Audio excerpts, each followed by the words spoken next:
Okay, I almost messed up there.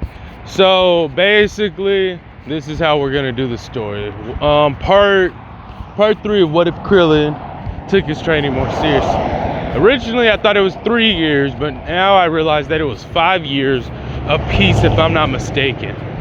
I had to look it up on the wiki or something. But basically, so what happened, right? The year one of it, Krillin tries to train up, or something to that effect. I'll just say, I don't know. I think it might be the full year, it might not be. But for the most part, 1 year is taken because Krillin challenges Goku, loses, then go bust his ass to do some, super training and do all the training Goku does. He's able to eclipse Goku because I don't think Goku would be training as hard as Krillin, because Krillin's training like a threat's coming. Then he spends another year training with the Namekians, but more of a light training, so his power is like a light 2000-ish, you know what I'm saying? So it's like, nothing major, okay? And then he gets teleported to King Kai's planet, all right? Which we've already gone over the intro of that. So we basically explain what happens on year 3. All right. So your boy Krillin lands on planet Namek. He already told King Kai the jokes, so the training begins. So Krillin has to spend, a good portion of time, trying to actually throw good hands and just getting used to the gravity. After he gets used to the gravity, King Kai is like, all right, it's time for you to teach you my secret move, my Kaioken. And he would teach, Krillin the Kaioken. Krillin would also learn the Spirit Bomb. I'd say with his improved mental and his desire to get stronger, he would, train and master this fairly well. Now note that we still have 2 years before Raditz pulls up. So Krillin isn't in a rush. So I'd say he would get all this done within maybe six-ish months.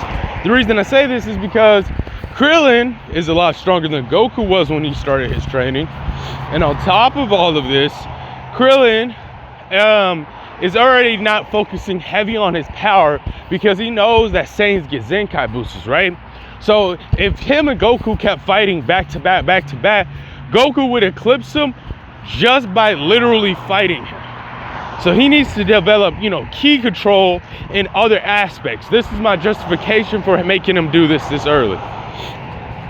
He would spend the other 6 months learning how to use it and learning how to maximize the Kaioken and basically be a real guy with it. You know what I'm saying? Because he's like, all right, fuck it. I'm just got to keep training on this. After he gets a pretty good handle, I'll say about 8 months has passed in total, right? Krillin then asks, King Kai if there's anything else he could teach him. Do you know any other techniques? He's like, well, I do know a few. I could kind of probably teach you the instant transmission. It's a matter more, it's the, I forgot the niggas that know spirit control and instant transmission. I forgot what they're called. But those motherfuckers, he would bring their name up very briefly. He's like, I do know a technique. The Kaioshins even use this technique. He has a flashback to when the dragon said there were 3 gods. And, Krillin's like, all right, cool. And so what ended up happening is Krillin eventually learns how to do the instant transmission. He's like, this will help you get from point A to point B. And with that being said, your boy's Krillin's like, yeah, okay, I'm fucking with this. And Krillin would also probably learn a couple of things, but he's like, would it be possible for me to go to, I'd say they're hosting like some type of tournament, right? Or some type of afterlife event, because like a lot of the heroes get to keep their bodies. And so he would train with them for a little while, right? And we got to also take into fact that Krillin's useful. He's going to keep his youth because he's a human. So he needs to be training a lot more than anybody else. It's like he knows he's got the handicap. So he's going to have a different outlook. So King Kai will be like, yeah, I'm pretty sure Yama won't mind, as long as you're not causing trouble over there. He's like, all right, very well then. And, he heads off. And he's like, could you at least point me in the right direction? King Kai would tell him, and he would instant transmission that way. He's like, thank you, King Kai. And he would teleport. Krillin, and then King Kai would just be like, huh, that's an interesting fella. Never thought I'll see a human get this strong. I wonder what holds for him in the future. And so he would, you know, continue training. Boom, boom, boom. Throwing, you would basically just see him throwing good hands. And it would be like a brief montage of Krillin, like, you know, learning different shit from different people. Like, you know, when you're kicking, you need to do this. And when you're punching, you need to do this. I was never able to pass off my knowledge to, you know, anybody else. And Krillin's laughing. He's laughing and like he's making a lot of friends. I'm gonna say this takes the remainder of the, what was it, 4 months, and then now I want to say we're working on year 4. This would mainly be spent with him just training with people, and I presumed he would stop around six months due to the fact that technically he would be approaching about 8 months in total of the time that he spent there. And he's got a lot big, stronger, and you know, he's feeling pretty confident in his, like, you know, his overall capabilities, okay? So he goes back to King Kai. It's just like, you know, says, King Kai, could you tell me about how strong my power is? And Krillin would power up. His ki would flare up. And King Kai, interesting. And I'm thinking, with all the training he did, I'm trying to think. I'm thinking Krillin might be at 30,000. I'm thinking that would be a fair point because I don't see him being like in the 100,000s just yet. What the hell? Wow. I don't see him being in like the 100,000s or anything like that. I just don't know. That don't feel right. I feel like he would have did a lot of training with King Kai. Then he would have surpassed, you know, any of his original limits. Might be around like the 10,000 or something mark. And then after he's training with all these, you know, people and they're teaching him techniques, I would say 30,000. But his techniques and, you know, how they get power boosts from doing techniques, I think that might set him over the edge. On top of this, we got to take into account for his higher level of ki control, and also him primarily focusing on mastery over techniques and stuff versus just straight raw power, because he knows he's not going to be able to compete with the Saiyans in raw power. When I say Saiyans, I really mean Goku, but I digress. And so he's like, huh. So I think that would be a fair point and justification. Now with this power, he would go back to planet Namek, which he would try to instant transmission, and let's just say he instant transmission on like a desolate planet, and we got to give Krillin, you know, some side story.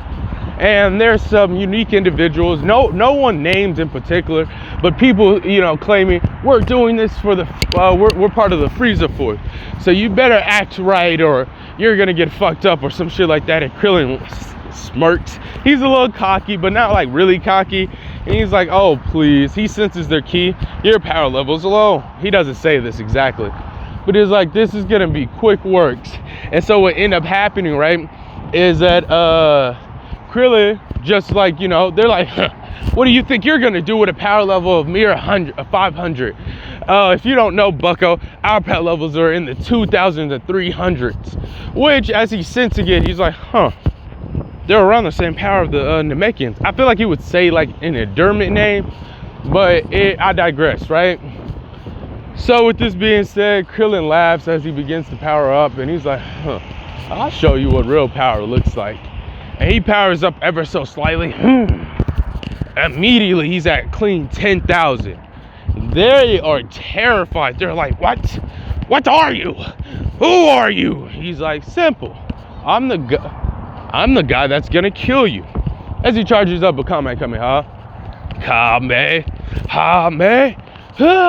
Boom, annihilating most of them. And then basically he gets to the point where he's beating most of them and sending them off to retreat and stuff like that. And Krillin pretty much starts dogging on most of the people that are there. And yeah, he's like, all right, cool. And then as Krillin's about to leave, we'll just say like a big hulkish motherfucker comes through, and he's just like, you may have been able to beat up on them. This is not Zarbon, I'm sorry, I know that voice sounded like it, but do you really think you could take on someone with a power level of 40,000? Krillin sighs. Yes, of course I do. you're weak in comparison to me. Krillin powers up his ki to about, I would say his max would be like 50K. All right. And he powers up near his max, and the dude's like, huh, you're an interesting breed. You must have been born with a high power level. And Krillin's like, no. As he takes like one of his like wider stints with his like left hand going back and his right hand going into the air. No, I trained my butt off for this power. Training, only weaklings need to train. As this dude starts to power up, I was reserved in this force exclusively as Frieza ordered. Ha! At my max output, my power level can reach over 100,000. As he powers up and Krillin's like, that's it?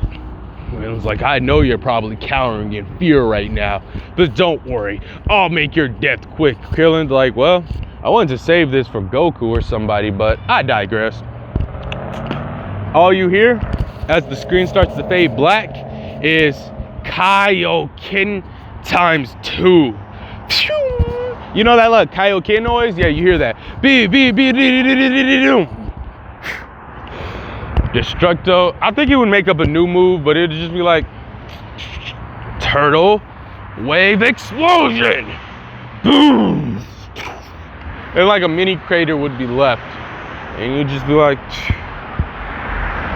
and then that's where we would leave part 3 of What If Krillin took his training more seriously.